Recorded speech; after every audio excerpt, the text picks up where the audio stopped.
fact or fiction? You picture poison, this mental friction. Clearly it's been broken, borderline tragic. You're so dramatic, it's automatic. You turn it on like magic. What would it take to make you feel better again? What would it take to make you feel better again? What would it take to make you feel better again? Better again.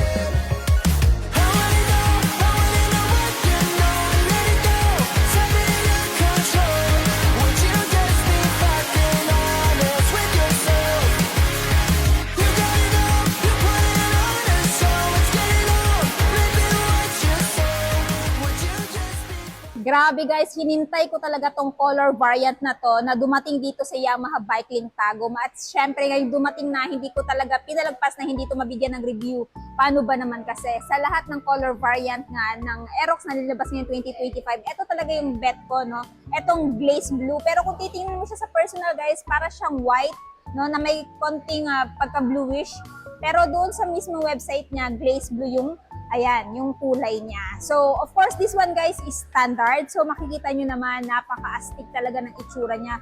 Lalong-lalo na dito sa front. Dating dito sa kanyang front profile guys, ayan, meron siyang LED light na napaka-angas. Ayan. Tapos yung kanyang turn signal light or hazard light, naka-LED na din. At syempre, ito yung kanyang eye line. Tapos dito sa kanyang LED light nga pala or headlight guys, ayan, para siyang projector na naka-rectangular. And for me, napakaganda, napaka-modern, no? Bago sa mata. Goods na goods para sa akin yan. So dito guys, sa suspension na ginamit, telescopic pa rin, single disc, single path. And then dito sa kanyang gulong, 110 by 80 by 14 inches. Ayan, sa mga nagtatanong, this one guys is IRC and tubeless. So pag mapako, hindi basta-basta mag-flat. Maiiwan lang yung pako dyan. Unlike dun sa mga tube type na, napakadali lang talaga mag-flat. And for me, napakaganda na tubeless yan. Para pag nasa long ride kayo, mapako kayo. So at least, hindi kayo mamumroblema masyado na madaling ma-flat yung motor ninyo. And dito naman tayo sa side profile niya. Napakaangas talaga guys ng kulay niya. Ang ganda kasi ng paint job dito guys. Ito talaga yung nag-caught ang attention ko. Napaka-glossy niya. Tapos, nag-complement din yung napakaganda niyang decals na blue. Ayan, yung pangalan niya na Aerox dito. No? Tapos, this one guys is blue core pa rin. So, which gives you more power but less fuel. Kaya naman napakatipid nito sa gasolina. And ito naman yung kanyang side. O, di ba? Still, upright sitting position, unlike kay NMAX na mayroong option for cruising style. Pero kahit ganun pa man, napaka-relax pa rin naman ito dalhin sa long ride kasi nga napaka-comfy ng kanyang seat cushion at syempre yun na nga, naka-upright sitting position tayo dito. No?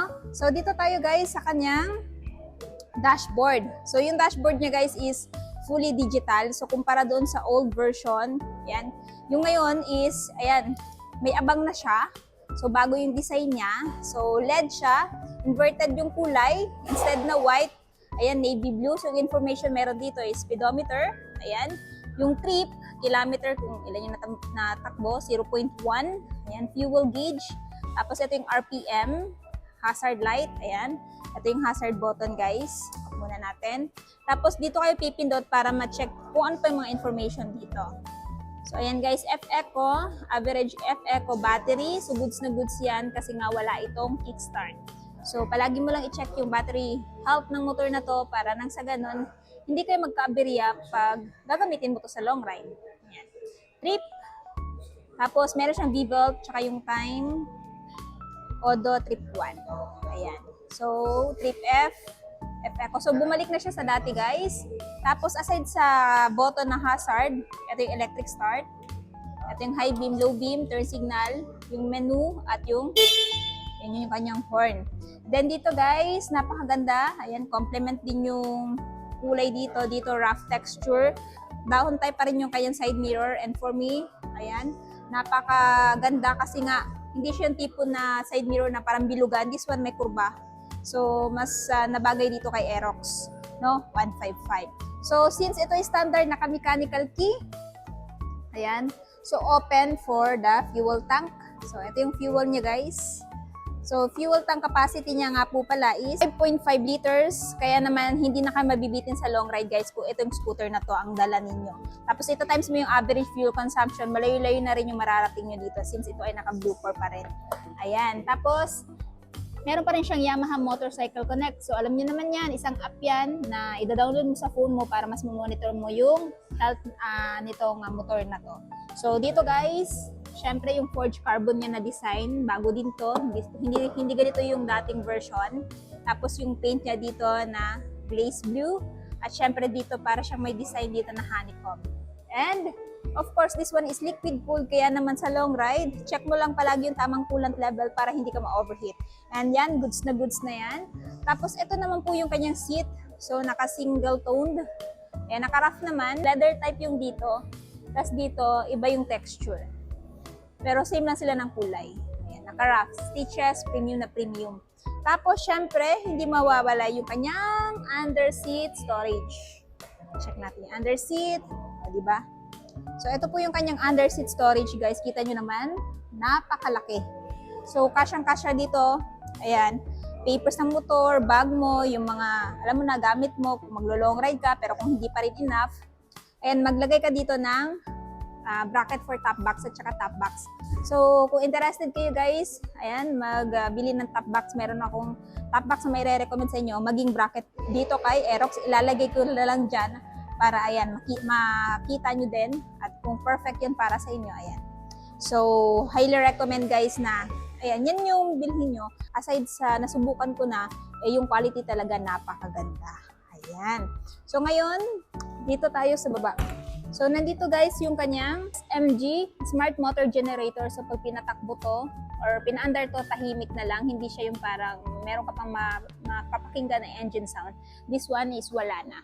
Tapos, ito yung ayan, pillion step ng angkas. Syempre yung hit guard para hindi mapaso yung angkas or ikaw, no? Sa legs mo yan. Tapos, ito yung kanyang dual shock absorber. Yung ano kasi dito guys, SP is naka-subtank. While itong standard is wala.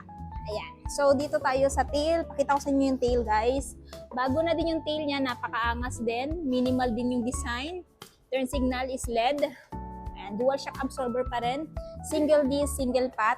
Ayan. Tubeless pa rin yung likod.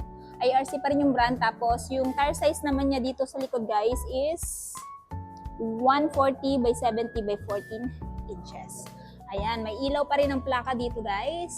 Syempre yung kanyang plate holder. Then pagdating dito sa kabilang gilid, ayan yung kanyang panggilid, air filter. Ayan. Tapos yung panggilid niya, plastic, no? Tapos center stand, side stand, meron pa rin kill switch. So pag binaba mo to, automatic mag-shut off yung makina. And for me, napakaganda yung safety feature para dito kay Aerox. Nga pala guys, ito yung kanyang front pocket. Meron na din siyang charging port, Type-C. So, pag malobat ka, meron ka ng kapagsaksakan. So, ayan. Ito yung side niya. O, diba? Cool. So, this Yamaha Aerox 155 standard version is powered by 155cc liquid-cooled 4-stroke single overhead cam 4-valve at single cylinder. Ito guys ay may lakas na 11.3 kilowatts at 8,000 RPM and max torque of 14.2 Newton meter at 6,500 RPM. And ito guys ay merong compression ratio na 11.6:1. Ayan. So, ngayon guys, i-check natin yung seat height niya. Kung abot nyo ba. So, sa ground clearance naman, 145 millimeter. Tapos, meron lamang siyang timbang na 130 kilograms. Kaya naman, kahit lady rider, napakadali na lang tong i-maneuver. Ayan, sa mga nagtatanong, ano ba yung seat height ni Aerox, no? 155 standard. This one, guys, is 790. So, kung may height ka 5'5", kung ka-height kita, abot mo, pero nakatiptoe tayo. Ayan. Tapos ganito yung itsura natin pag nakaupo tayo dito guys. Of course, kung may taller height ka, goods na goods to para sa inyo kasi medyo mataas yung seat height.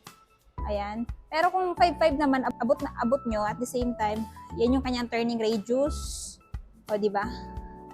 Napakalawak ng turning radius guys. Napakagaan. Ayan. So, ganito yung itsura natin, guys. Ganda. Comment down below, guys, kung bet nyo din tong kulay na to. I want to know in the comment section below. So, ayan, guys. Natapos na nga natin ikutan itong si Aerox 155. Ayan. Glaze Blue. Kung interested kayo dito, ito ngayon ay may presyo dito sa Yamaha Bike Link Tagum na. Spot cash is 125,900. Pero kung kukunin nyo ng hulugan, ayan, down payment is 14,000 at monthly sa 3 years na 5,778 at rebates na 200. So aside sa 3 years, guys, meron kayong mapagpipilian, guys, na 1 year up to 2 years hanggang 3 years. So if ever interested kayo, guys, ito ay available dito sa my Yamaha Bike Link Tagum. At kung interested kayo dito kay Yamaha Aerox 155 Standard Version Glaze Blue, ito ay available dito sa Yamaha Bike Link Tagum. So in front lang siya, guys, ng Arriesgado College.